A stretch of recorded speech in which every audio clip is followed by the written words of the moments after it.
We are not alone. And welcome to another episode of Contact TV. And this is a very special time of year for us of the Irish ancestry. This is a big holiday for us. It's Celtic New Year coming up, what many of you viewers know as All Hallows Eve or Halloween.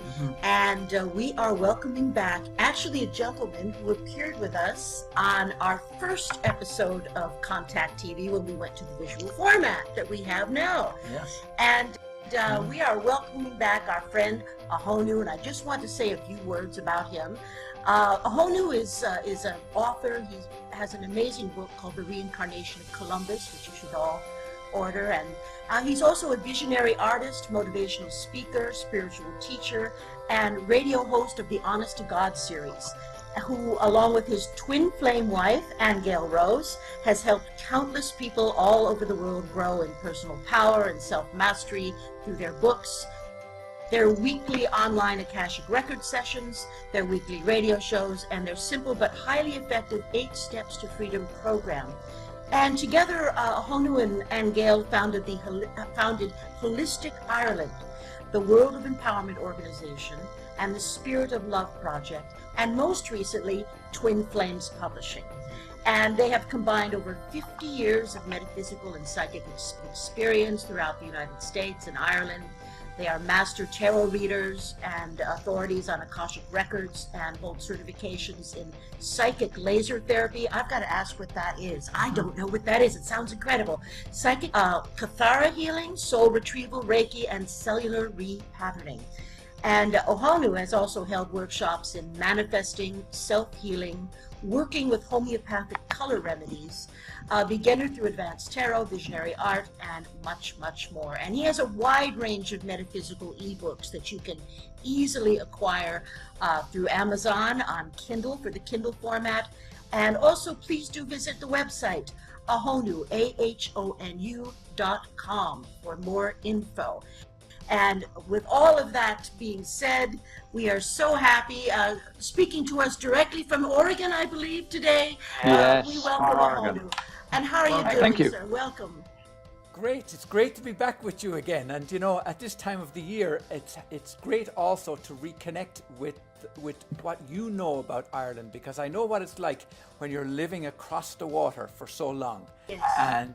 And what it's like to reconnect with that ancestry, and it's a beautiful thing. So it only happens at this time of the year for us, but nonetheless it's just so satisfying, and it's always great to talk to you. Well, thank you, Ahonu. And of course, we are, very connected, and especially, here in Canada, in our eastern provinces of Newfoundland, and I believe also other parts, PEI perhaps. That's all Ireland, Nova Scotia. That is the same land. That's where the continent was split.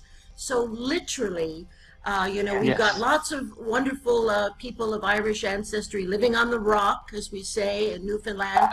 And there are dialects of Gaelic spoken in Canada that have been literally extinct in Ireland for generations, probably. Yes. Yes. And all of this long before Columbus too. This is one of the interesting things, and I'm sure we'll get into it too as we talk about traditions and stories and that. What gets handed down to us is not often true. We think of the discovery of the Americas by Columbus, and of course my own book, The Reincarnation of Columbus, in lots of ways is not necessarily about Columbus the character, but nonetheless I wrote it because it was an anniversary of the death of my son 500 years to the day after Columbus supposedly discovered America in 1492. So these are all great connections for us to talk about, getting into those old stories and getting into those traditions and those cultures and those belief systems. And of course, a lot of that has morphed into religious beliefs now, as you know. Indeed it has. Ahonu, would you say that the contemporary way of celebrating Halloween is somehow a derivative of some old aspects of Celtic life, or what happened during Samhain and Beltane? Yes, yeah. We would pronounce those as Samhain. It's almost like Samhain, Sawin, like Samhain.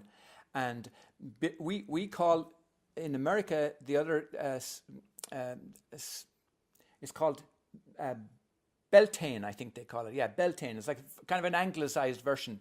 And that we pronounce that as Beltane.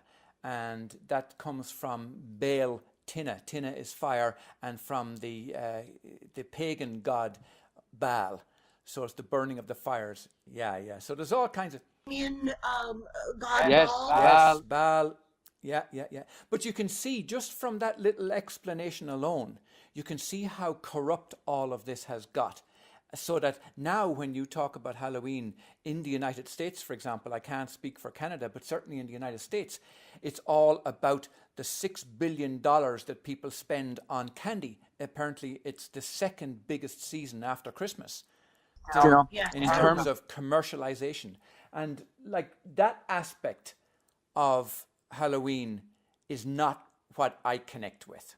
No, it's really new. It's really new. It is, yeah. For instance, in my grandparents' time, Halloween, the kids, had some very basic costumes, and they used to have bonfires. That was the big thing. Yes. Was the bonfire. There we go. Part of our tradition. And then they would go to people's doors and like throw flour on them, kind of. You can really see it in the movie Meet Me in St. Louis, Vincent Minnelli's wonderful film with Judy Garland. And that they have a whole Halloween sequence that would be very, very typical of how it started, what it was like when it started. Right. But when you talk about immigration to the United States and Canada, in lots of ways that's also where things got a little changed and corrupt. Because even if you were to just take names, a lot of the names that are traditional, are family names, like, for example, O'Grady, my own last name, and other Irish names were not able to be pronounced by the people in Ellis Island, for example. And so they wrote down the phonetic sounding of it. And that's why a lot of people in the United States have Irish sounding names or Scottish sounding names, but they're having difficulty connecting them back to the original, and that's why. But the same thing happened though with the likes of traditions and cultures. I mean, a lot of people would have come from Holland and Belgium and Scotland and Ireland to the likes of New England and Newfoundland and various places like that, and would have brought their traditions with them and cultures with them, but also had to merge them with what was already there, with Native American cultures. And then, of course, in order to be accepted into certain societies, like the predominant Protestantism that was there at that point in time, had to somehow have a festival that was acceptable to all sides, So things changed. Such killjoys, those Protestants. They don't know how to have a good time. They make you miserable, and they figure out how to make money out of it. That can be said for a lot of other people and cultures. I think that's what Frank McCourt said, actually. I stole that from... Yeah. So there's the whole candy thing, and then there's the whole costume thing. One of my nieces throws an all-night party every Halloween. Right. All night. Wow. All night, and she has over 100 people, and police regularly go by. Nothing happens. They know about it. Right. And that's her take on Halloween. That's the one time of year when she feels she can be someone different. Well, now, isn't that interesting? Because, that whole costume thing, and I know, especially in our area here, but I've seen it in other states around the United States where we've lived, it's completely taken out of context. It's completely taken out of its original meaning. And the reason is because a lot of times religions don't like the idea of black magic or of Satanism or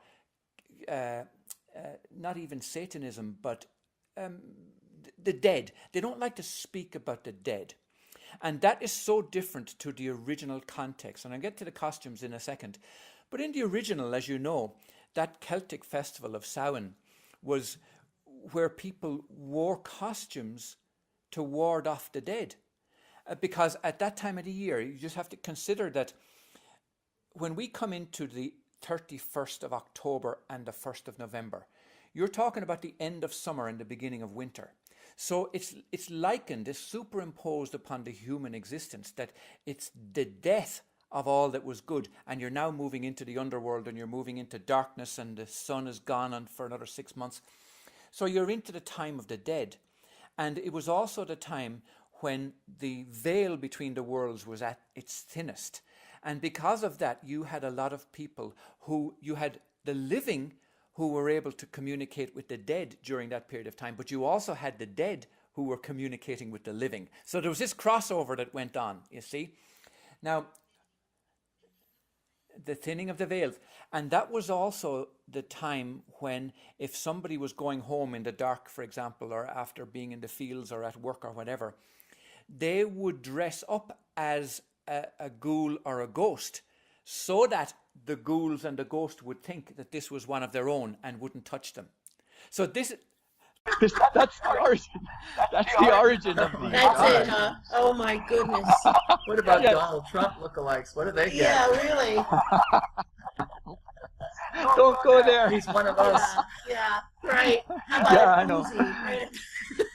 I know. Oh my Yeah. God. So Well, that is, that's fascinating, I think, and Ahonu, when you look a little bit at other, of course, as you mentioned, there are many cultures that have a kind of a festival and are aware, I think, of the thinning of the veil. I think it's a real thing that actually is true in that sense. And of course, in Oregon, maybe even you have people celebrating Dia de los Muertos, the Day of the Dead, which happens a little bit later, usually a little bit into November, but they dress to mock death. They wear costumes to say, the hell with you, death. You're nothing. They mock death. In fact, I just heard on the radio this morning a fact that surprised me, and that in North Korea, they actually bring in wooden coffins into their homes and their offices, and for 10 full minutes they lie in the coffin with the lid on, purely to cheat death, or to eliminate the fear of death that they have. And it's done at this time of the year. So it's interesting that, I'd never heard that before, but it's interesting that that same cultural similarity or dealing with death is the same all over the world. It is indeed. Speaking of funny factoids, I've been waiting to tell this to you all day, and you too, Wes.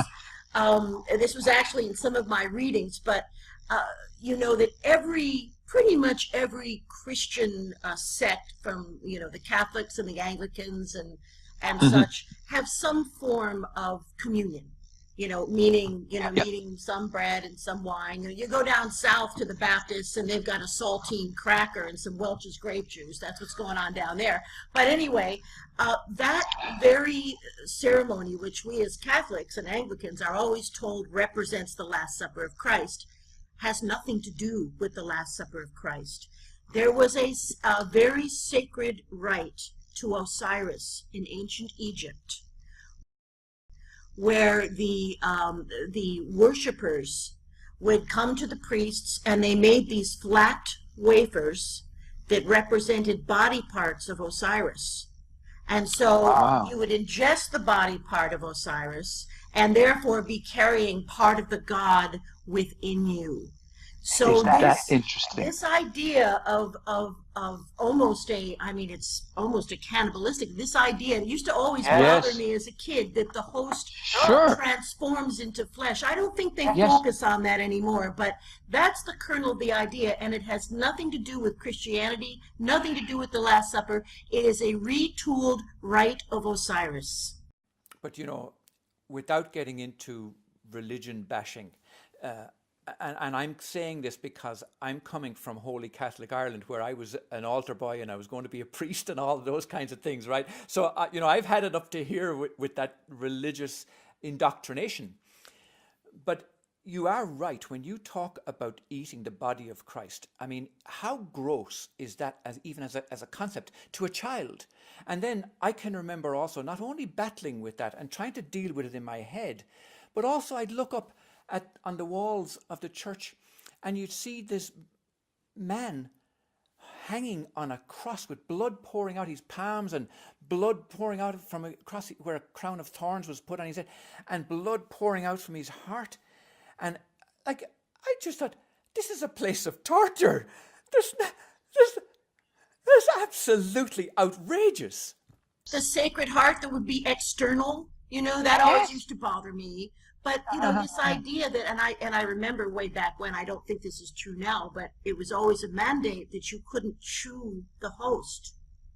I remember. It had to either dissolve or whatever, because of course it was going to transfigure into a piece of Christ's flesh. So good old Osiris, we can thank. Yeah. Well, I'm delighted to hear that, because I didn't know about that Osiris connection, but certainly it makes sense, because a lot of these things are all handed down through traditions. And we found, coming from Ireland, how a lot of these things were changed on us too. So originally the Celtic festival of Samhain Christianity tried to change it. So Pope Gregory, I think it was, Gregory III, he designated November 1st as All Saints' Day. And the whole idea there was to take the attention off the dead and to try and put it on this Christian idea that, it's all about saints, don't be focusing on the... And there's some merit to that and all. But then I'm not sure who it was that came along, some Christianity anyway, I think it was in the year 1000 AD, they came along and they designated that the 2nd of November was going to be All Souls' Day, you see, and to take the emphasis off the original evening of All Hallows, which was the connection between the living and the dead, the death of the summertime and the moving into the wintertime, the death of the human body, the connection between the living and the dead, and the thinning of the veils that we talked about earlier. So they wanted to take the emphasis away from all of that and move it on to this idea of the Christ soul and the all saints.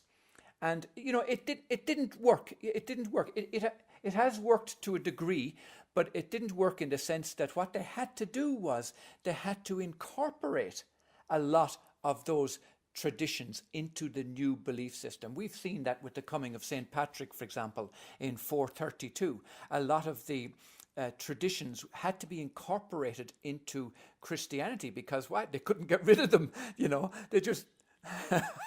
yeah. They were good. Poor old St. Patrick, poor old St. Patrick became the poster boy for the Catholic Church 500 years after the poor man was dead. His entire conversion career only involved two communities, and ironically, they were in Northern Ireland. He was a penniless guy. He wasn't the bishop. That was all done, posthumously. And I'll give you an idea too of the fires, right? The idea, you mentioned bonfires there in the beginning. Do you remember? And the idea of the bonfire, of course, was to light the darkness. I mean, consider that the days are getting shorter and so on. You're heading into winter, and the bonfire was a symbol of the light, and also, as I mentioned earlier, about Baal and all that. So there's a connection there with fire and the Celtic goddess. But also, interestingly, there's a side-by-side tradition with the Roman Empire, who were also lighting bonfires at the same time. So therefore, when Christianity coming out of Rome, of course, they had to incorporate the fires as part of that as well. But the tradition that I remember, which I thought was amazing, was that everybody put out their own house fires, the fires that they would have had in their homes to keep them warm. They put those fires out on the day of the 31st of October. And the reason they did was because they knew that there would be a community fire being lit in the town square or wherever they gathered. So this was a major bonfire symbolizing the light.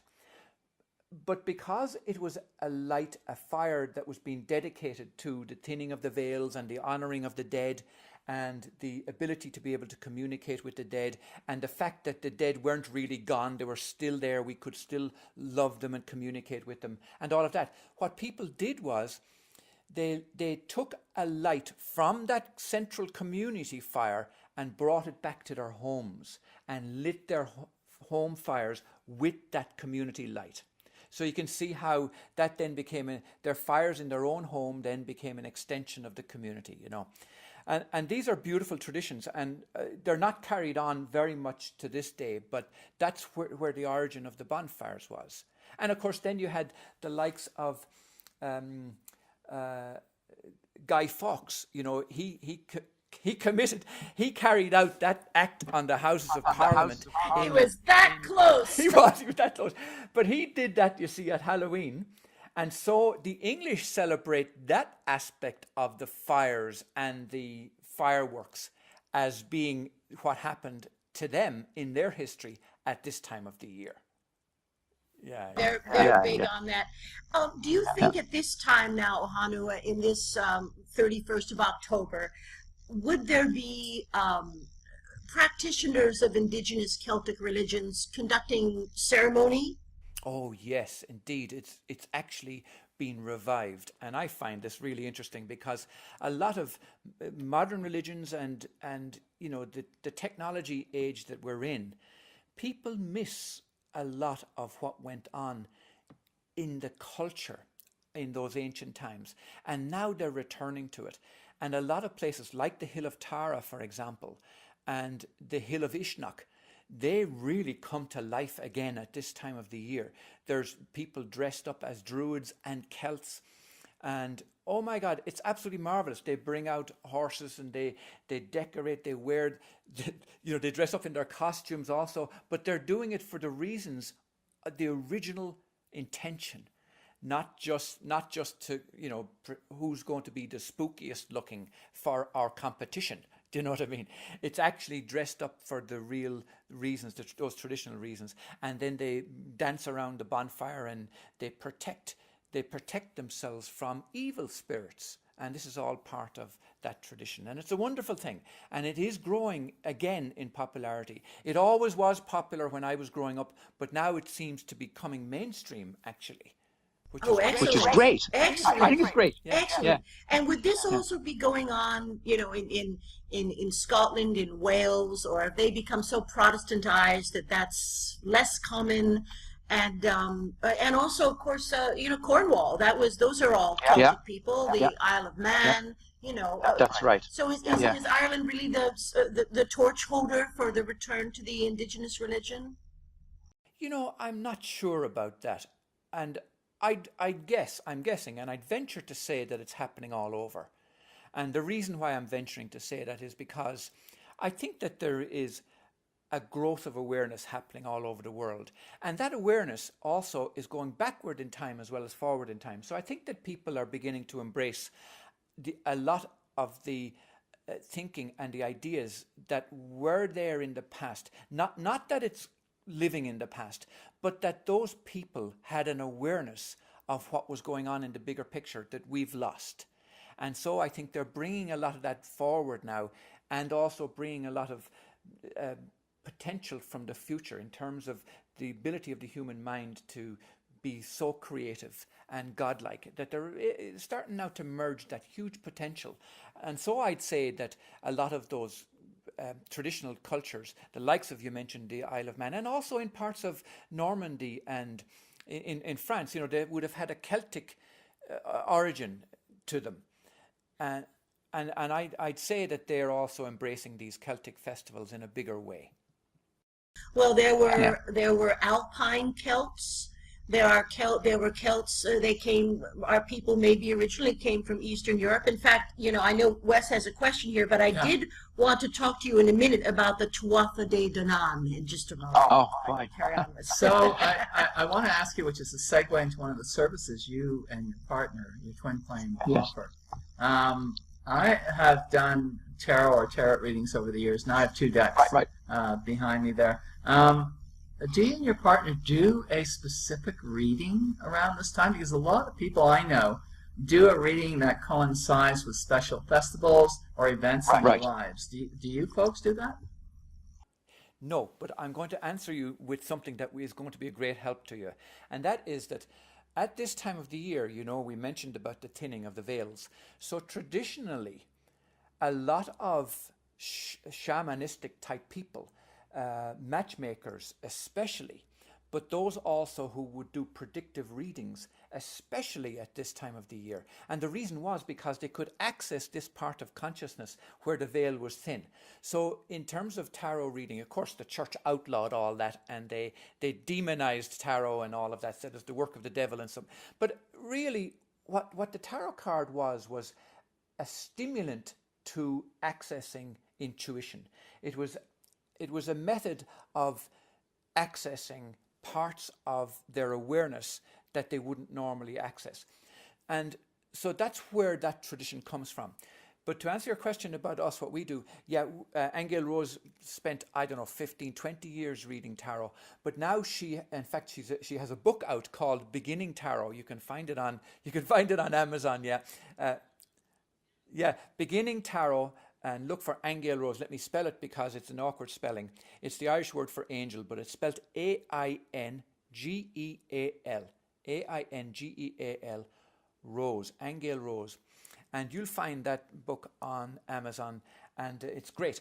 And but it's great because she's been coming at it from, in a sense, a slightly different perspective ever since she was able to, since she learned to read the Akashic records. And the Akashic records, of course, as you know, and I'm sure many of your listeners and viewers would know, it's that veil of knowledge and information that's everywhere. And it in lots of ways, it comes also from the Vedic tradition too, because it's mentioned a lot of times in that tradition. But when she does a tarot reading now, which is not so often, she's drawing from that additional space of consciousness, you see. So she now prefers to do a full Akashic record reading as opposed to a tarot reading, because in some ways she feels that the tarot it's not that it's limited, but that it's connected with using these prompts as cards, as prompts and as ideas. Do you understand? Yeah. Oh, thank you for that. That helps flesh it out, because I don't use the tarot to do readings. I study the symbols. Right. The symbology is fantastic. Now, that's really where there's a huge amount of potential for people who are looking for health diagnosis for themselves, or for looking at ideas, or even in business. Actually, we're finding more and more people are starting to use it in business to make business decisions, and that's really interesting. Oh, wow. Yeah, Okay. that is, and I know that of course there are a number of different tarot decks, certainly, because this arcane information had to be hidden for a long time. Yes. But it's my understanding that the original tarot, or the Book of Thoth, is again coming from ancient Egypt, coming from Thoth, and that these are, the images on the cards, the greater arcana, the lesser arcana, are archetypes, really. And it's almost like we're talking about a Jungian thing here, where these are images that all humanoids can sort of resonate with, and it opens things up to them in a way that doesn't scare them. I think there's something that you can get a person to have a tarot reading a lot more easily than I can get them to have a hypnosis session. Right, and I can see why that would be. Isn't it a strange thing? But there's a friend of ours who was passing through London airport. It was probably about a year ago now. But she had a tarot deck in her baggage, and they took it away from her. The authorities, they took it away from her for some bizarre reason, saying that was something to do with the occult and was, the work of the devil, and isn't Crazy. Those bloody Anglicans, what next? I know. Now, I wouldn't have believed it. If it hadn't been a good friend of ours who was completely trustworthy, and it happened to her. And I was astonished. I was shocked. Where were they seized? Heathrow or the other one? No, it was the other airport, not Heathrow, but the other one. Gatwick. That's the one. They took her tarot deck over there. It must have been a slow day at Gatwick. Must have been. Maybe they wanted a tarot reading and she wouldn't give it to them or something. Oh my gosh, that's bizarre. From the Broadway musical, Slow Day at Gatwick. Yeah. So, Ahonu, now let us talk for a moment about the Tuatha De Danann, which I believe means the sons of the goddess Danann. And how does that ancient pantheon, and we touched on this a little bit, the ancient pantheon of Irish gods, which I know includes the god Lu, and you mentioned Baal, which the Phoenician god, which was astonishing, and the other pantheons, the Norse, the Greek, the Native American, the Canadian ancient peoples. Do you think that all of the tales of these evolved godlike beings are based on the same extraterrestrial or angelic visitors? Well, I do. And, doesn't that lend itself so beautifully into your contact program? I think it's all fantastic. I think it's all so fabulous. But you are right. And this is one of the things that I like about the returning of these traditions, like I mentioned earlier. A lot of people don't realize how far back they go. And I do believe they go back all the way. And when I say all the way to the seeding of this planet. And there's very good reasons for it. So when you mention about Mesopotamia earlier on and the Sumerians, I think that a lot of these traditions come from as far back as that, because that was where, in a way, when you hear things like the Bible saying, you spread your seed all over the earth or whatever, that kind of thing, I do believe that that is where a lot of the earth got seeded from and populated from. So when you mentioned the Tuatha De Danann, Tuatha means country or land, and De Danann is of Danu, of the goddess Danu. So this was them bringing their traditions from perhaps Sumeria or wherever, but I think it did originate in that part of the world and became the Celts as they moved and migrated across for various reasons, for weather reasons, for food, for farming their animals, whatever the reasons they were migrating, and eventually arrived in Scotland, Wales, the Isle of Man and Ireland and parts of the north of France, forming what became known as the Celtic tradition, the Celtic race. And then out of that came these festivals like Samhain and Beltane and the various other cross-quartered festivals that they have. All of those traditions were there honouring those gods, honouring those original festivals at these particular times of the year. Because I think a lot of those times of the year were not just where the veils were thin, but they were also where it facilitated this communication back to those extraterrestrial gods, or perhaps even facilitated the landing on Earth in much the same way as you might have Cape Canaveral. They can only take off from Cape Canaveral at certain times of the year under certain conditions, or else they might have to move to a different place because there's a different environment, so they can land their spacecraft a lot easier. So I do agree with you. I do think that pantheon is very much the same in all those traditions, of course with the names changed. But I think it's great to think. I find a certain reassurance about that it's not just some makey-uppy kind of cultural story that we're attaching to. It's not a mythology that we're connecting to and saying, oh, that sounds like a nice story. Maybe I'll tell it to my kids. No, this is actually something that is going back to the origins of humankind. So when we partake in a festival like Samhain at Halloween, we're celebrating something that's going back to our origins, back to the very beginnings of humankind on this planet. And I like that. I find that reassuring, actually. Yeah, it's continuity. It's a wonderful continuity, and it might interest you, Ahonu, to know that the oldest blood type on Earth is O negative. Negative Rh, O negative is they know that is ground zero for blood types. They know when the other ones split off or came in. Amazingly, they know these things. But people of Irish descent carry a very high percentage of the O negative grouping, way above what is normal. And I mean, it's commonly found in only 3.5% of the world's population. And also 90% of the Basque people who are quite interesting. And of course, red-headed and blue-eyed, they must be related to us. 90% of them have O negative blood. Plus, they have a language like Gaelic that is comprised with a lot of Sanskrit. There's a lot of Sanskrit in it, as there is in Gaelic. Now, isn't that interesting? Yes, I've known that growing up, that the Irish language, Gaelic, its only origin is Sanskrit. Whereas a lot of the other Latin languages have a descent, they're descended from something else. In other words, is what I'm saying. Whereas the Gaelic, it comes originally from Sanskrit. Now that's very interesting. But there's other things you're saying about the red hair, and of course, isn't it interesting that a lot of the Egypt all had red hair? Yes.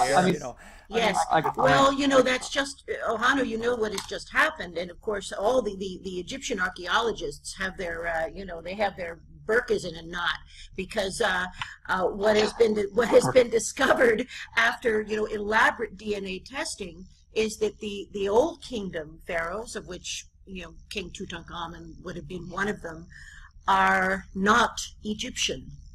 They are carrying European, Proto-European DNA markers, which would be closer to like Eastern Europeans than to Egyptians. And this absolutely flies in the face of course, those guys like Dr. Hawass who say that, yes, the Egyptians built the pyramids by rolling everything on logs, and they did it all themselves. Party line. He's got the party line. But indeed, now through DNA, we now know that the pharaohs, the people who were put into kingship, were put there. They were not. But I have a couple of things to say about. I have a couple of things to say about that. And you mentioned about Zahi Hawass, and I've never had any affinity with him, because I knew from the very beginning that he didn't know what he was talking about. Now, why am I saying that? And the reason I'm saying that is because I'm actually I'm gone past being shocked at this stage at how grown men and women, supposedly educated, can come out with this nonsense to keep us uneducated and keep us stupid. I'm fascinated by how somebody can continue that old line and not be willing to look at any other possibility. How can somebody be educated or be an adult and not be willing to look at some other side, the other side of the coin? Some other possibility. Mm-hmm. Yeah, I know. And therefore, when somebody is willing to open up, and interesting, we're talking about opening up at this time of the year too, because that's what happens with the thinning of the veils. We open up to other ideas, other possibilities, that we can transcend the worlds, that we can pass between the veils, and that we have access to all this knowledge, instead of the party line that says, hey, you small thing, you do what I say, and when I say jump, you ask how high. And I think that a lot of places around the world, when we do see this kind of revolt and that's happening, I think in some ways it's an expression of that says, I want to know more. I want to find out more. I don't want to continue to believe in the limited way that I have been believing up until now. It has suited me. It has been perfect up to now, but I do feel that there's something more. There is something more. And that's what a lot of these ancient peoples had. They had something more. So I'm going to just bring this full circle for a second, because you did ask me about the two-headed Danann. And I did say that I do believe that they were our ancestors, perhaps from other star systems. And I'm not surprised, because when you say the children of Danu, or the people of Danu, or from the land of Danu, you are talking about an ancient goddess. And when you think of goddess, you are talking about somebody from somewhere else that was revered as a god with superpowers.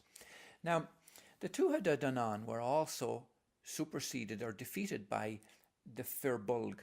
And the Fir Bolg, Fir is the Irish for man, and Bolg means big or huge. So these were giants.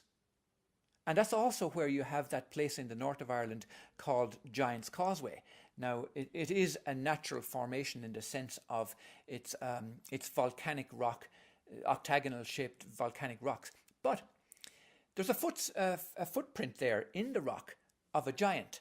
And not only that, but a lot of the stories that we get, and I mentioned about mythology, I believe most mythology is actually true, but we've just, Christianity and various other religions have kind of forced it out to be just storytelling, just nonsense.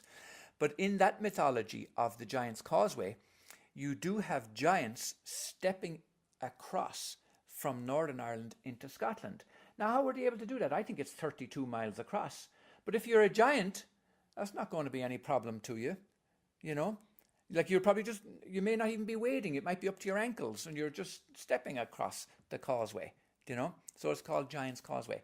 And I do believe there's a lot to be said for that. So those giants were extraterrestrials. Indeed, Ahonu. In fact, you know, the United States, and particularly the American Midwest, is full of burial middens with giant skeletons in them.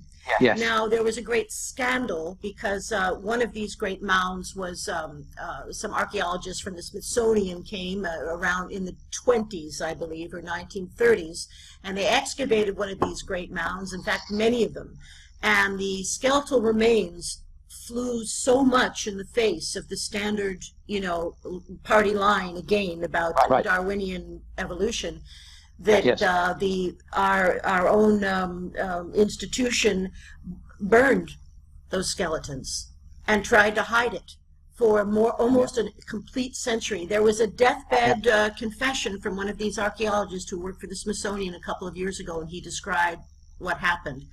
But there are many middens that are untouched. That and now we can go in with LiDAR. There are all, you know, ways of examining these things. But there were giant humanoids in North America, certainly, without a doubt. I believe they were pretty much even the Bible doesn't, it's the Cliff's Notes of what happened, but, you know, there was Goliath, right? They talk about him. Yes, indeed. Also, we have many contemporary or somewhat contemporary writers, that's go back to Poe or H.P. Lovecraft, that mask these things in fantasy to avoid persecution. But they're telling the truth. They're transmitting the truth. Mm-hmm. Indeed. And if you... Go ahead, Ahonu. I'm sorry. Go ahead. Well, I was going to say, because when you mentioned Poe, you sparked a little thread for me to tell you about. And if you don't mind, I'll just pop back to Halloween again with us. Because when we talked earlier about the Romans, there's a Roman god called Pomodo, I think it is. Pomodo. And she was the goddess of fruit trees, and especially apples, which was where we get the Italian pomodoro. You see, the apple, right? But how that's connected to Halloween is because that goddess was one that was brought forward into the Celtic tradition through the Roman Empire, the Roman Empire, crossing through Europe and into Britain at the time. And what they used to do was, that was to bless the apples, of course, at this time of the year, the season of apples, you know, the fall, right? So then how it got connected with Halloween was interesting, because with this thinning of the veils that we talked about earlier, a lot of these seers and matchmakers would use the apples as a means to find a husband or a wife for somebody. And how they used to do it was, if, for example, you put somebody's name on an apple, right, and you immersed it in water, and of course they're all mixed, there's maybe a lot of apples. You know the game that we play at Halloween now, where bobbing for apples, and you try and go in, you try and catch hold of one of them with your mouth, whichever one you caught, if that had the guy's name on it, well, you were to be married to that person before the next Halloween came round, you see? Yeah, so that's how the apple came to be celebrated in the Roman Empire tradition, as well as in that ancient Celtic tradition of Samhain. That's where the apple. My goodness! Isn't that something? Yeah. Well, you know, the Romans were always great at co-opting this and co-opting that. I mean, there is a shrine, an underground spring in Bath in England, which was rededicated to a Roman goddess, but it was originally a Celtic place of worship. And they just simply combined the two goddesses and just, went on a little cross-marketing, rebranding. They didn't care. Opportunists. Right. Yeah, it was better to just... Opportunists. Nothing has changed, Wes. No. Nothing has changed. Nothing has changed. Yeah. But, I know you do have to go, but let me tell you a quick story before we go. And that is about the pumpkin. And I know a lot of people often wonder, and they've asked me too, like, where does the pumpkin fit in with Halloween? And what's that to do with traditions and so on? And that is a later addition to the whole Halloween thing. And where that came from was because a guy by the name of Jack was going home. Did you ever hear his story? No. Jack, we know. The Jack part, we know. We know the Jack. The Jack-o'-lantern, yeah. So what happened was, Jack, he was coming home one night and he met the devil, the Prince of Darkness, and of course it was the 31st of October. What else? And he met the Prince of Darkness by a tree, and how Jack got away from him was he convinced the devil to go up a tree for whatever reason. How he did it, I don't know, but he convinced the devil to go up a tree. And as soon as the devil was up the tree, Jack scribed the sign of the cross on the trunk of the tree, so the devil couldn't get down. Now, you can see where this was obviously introduced at the time of Christianity, right? But let's go with it for a moment. So the devil is stuck up the tree, right? And Jack is free to go on his way. But the devil kept haunting him, saying, look, I'll make a deal with you, right? I'll make a deal with you. And the deal was that Jack would let him down from the tree if the devil promised never to take his soul, right? So sure enough, they made that deal. And with that, you see, Jack reckoned that he could go off and do what he liked because he knew that the devil would never take his soul. So off he went and he lived a high life. He acted like a jerk all his life. He just did everything. The devil would never take him. So anyway, at the time of his death, of course, when he died, Jack wasn't allowed to go into heaven. You see. So he returned to his old friend, the devil, because that was his only alternative. And he said, hey, Satan, you know what? Can you help me out here?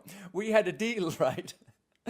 And what the devil did was he hurled a piece of coal at him from hell, a fiery piece of coal. He hurled it at him. And Jack caught the coal and put it into a lantern, put it into a hollowed out pumpkin. He put it into a hollowed out pumpkin so that he could carry it around to light his way, because he was lost he was neither in heaven nor in hell. He was lost because the devil couldn't claim him, and he wasn't so in that purgatory place, or that limbo place, as it used to be. He would go around carrying this jack-o'-lantern to light his way. That's where that story. That's fabulous. That's a good one. That is a good one. There's just one other final little story, because there's another side to that story, or another way that story came about, and that was that if you were going out on the night of Halloween, there was a danger that your soul would be taken, you see. So if somebody had a pumpkin that was hollowed out with a candle inside it, the candle represented the soul of a living person that had been captured. Wow. Wow. That's why the ghouls. Yeah, that's why the ghouls are always carrying the lantern pumpkin. Well, there you go. You see? Now, before we wrap, Ahonu, I know that you and your twin flame offer many, many services, so perhaps you can take time to tell us about them. Oh boy. Well, we do, and we're starting to publish a lot of things for ourselves and for other people. We're just in the process right now of publishing a book called A Year Without Food, and we're publishing this for a gentleman from Israel who is one of one of very few breatharians that we know in the world, and it's a We know in the fascinating world, and it's a and not only do we get to publish it because, you know, we're editing it and proofreading it and all sorts, so we've read it like 20 times. So this is a subject that's really fascinating and starting to grow and grabbing public interest, because heretofore people have said that's a medical impossibility. Well, he has proven that it's not. And so that's one of the services that we're offering, is publishing. And we're also publishing a lot of our own books, as I mentioned.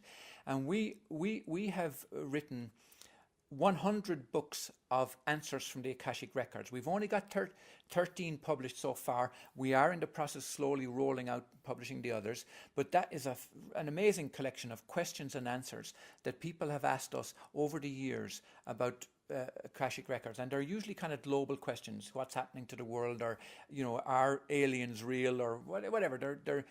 They're not personal questions. In other words, is what I'm saying. You know, they're not questions like, when am I going to meet my soulmate? And speaking of soulmates, that's another thing we're doing.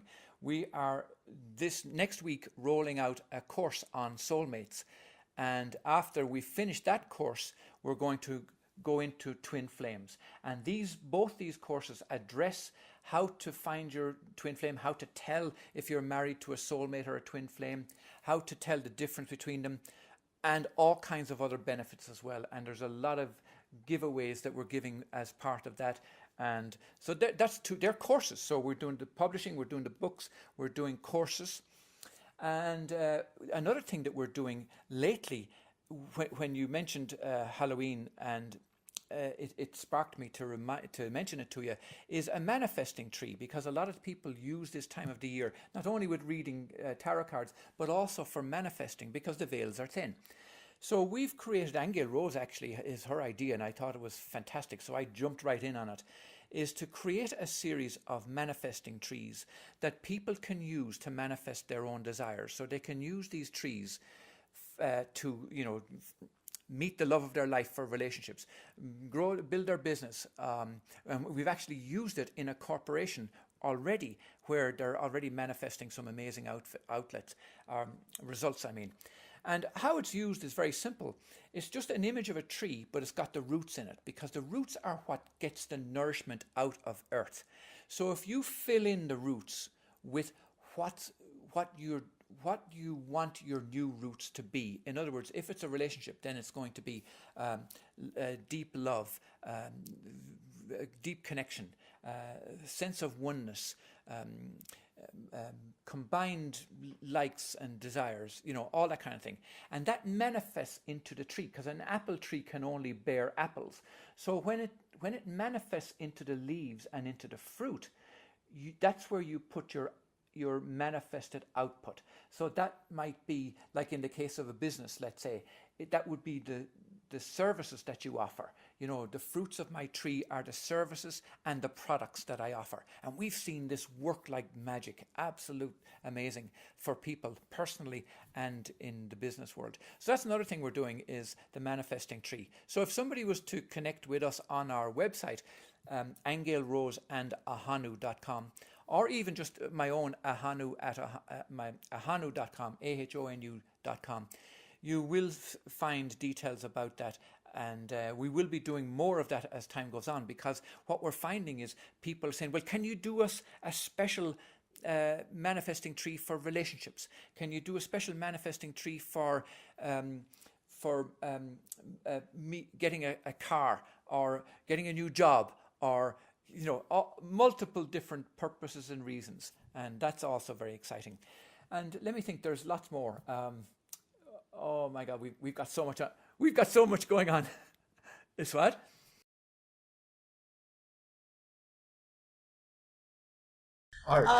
Healing. You're creating crests, family crests, and healing the family lines on other sides, on both sides, or if there are two sides involved. But you're healing and. I am. Now let me tell you a little bit about that, because that's an amazing project. Several years ago, I did a family crest for a woman, and the reason is because, no, actually, let me go back a little bit further. Where it happened was, when Aingeal Rose and I were getting married, my family crest, the O'Grady family crest coming from Ireland, had a Latin inscription on it, as most family crests do. And my one said, vulneratus non victus. And what that means in Latin, it means fallen but not defeated. And she said to me, hey, I don't want to be fallen but not defeated, I don't want to buy into that stuff, right? And I began thinking, oh my God, you are absolutely right, because when you get married, you take on the collective karma of that family tradition, that family ancestry, you see? And she got me thinking, I'm saying, well, how can I change that? If I'm coming from a tradition of having fallen, but I'm not defeated, like, I'm struggling somehow, I'm down and people are kicking me, but I'm still not dead. Do you know what I mean? You know what I mean? I'm saying, how do I get out of that? And what I realized was I'm going to have to go back and find what my original family crest looked like before any distortion, before any, And so, thankfully, with our gifts, I was able to go back and tune into this, what our family name looked like before any wars, battles, any of that. And I created a new family crest. And since then, my God, bingo, it was almost like clockwork. It was like magic. Speaking of magic and Halloween, I was uncovering relations that we had in distant parts of Canada, distant relations that we'd never heard of, coming out of the woodwork, business opportunities happening, things, because I had changed the dynamic of what that family name was bringing forward. And so I met this woman, and she said, I want one of those. Her life changed. You should have seen her 3 weeks afterwards. Changed woman, different demeanor, more self-esteem, reconnecting with her children that she had never connected with or had lost connection with for a long time. And countless stories like that I could tell you. But here's what I'm going to do for you guys, and you're just sparking me to do this now. If somebody connects to me and mentions your show, that they heard or saw this show, I will give them like a big discount, and I mean a big discount. These things are normally $495 because it takes me more than a week and sometimes 10 days to actually arrive at the finished family crest. And I will do that for your people. Oh, wonderful. And that's We will get the word out. We will get the word out. We'll put that up on our Yeah, Facebook I will. page and such. So. Yeah, I will. Right. It's very generous. Wonderful. That's Yeah, great. yeah. Wow, this is the ideal interview, isn't Indeed it is. Ahonu, thank you so much for joining You're very us welcome. today and talking about Ireland and mysticism, and I look forward to one of these days when I'm up at Newgrange with yourself and Aingeal and perhaps my sister and my brother-in-law Kevin and his brother, the mushroom lover Martin, and all that'd be fantastic. and all of us, and we can really feel the vibes. I'm of the belief system that those places are actually like portals, that there are Yes, they are. reasons for those constructions. They are. They are. And I Yes. think Yes. that there was some type of incredible spiritual events that happened there in the past. They aren't simply burial spots. I think that's later. right. I feel that that's later. Would that be accurate, maybe? I agree with you completely, because one of the times when we were at Newgrange, and Aingeal Rose does this, when you speak about the Akashic Records, she actually can go into the Akashic Records of a place. So there we were at Newgrange, and she goes into the Akashic Records of this place, and at the same time, I'm looking at it like with psychic eyes, as it were, and I could see this plume of energy coming out the top of Newgrange, and I actually painted a picture of it, so you could see this plume of energy. And I thought this was really strange, because in lots of ways we had been brought up to believe that this was a dead place. It was something that was used as a burial chamber thousands of years ago, right? But no, these places are built on ley lines that are still connecting the energy to this day. And so then I went and I looked, you may or not know, but I lived in Egypt for a number of years, over 3 years, and worked in and out of it for 6 years. But I went and I connected with the pyramids, and I could actually see that same energy coming out of the tops of the pyramids. Yeah, so these sacred places, these sacred mounds, these stone circles, all of these things are connected all around the world through the sacred grid lines. And I do think that there's a kind of when we talked about those festivals being reactivated, and the people going to the Hill of Tara and those Druid ceremonies and all that, that's part of that reactivation.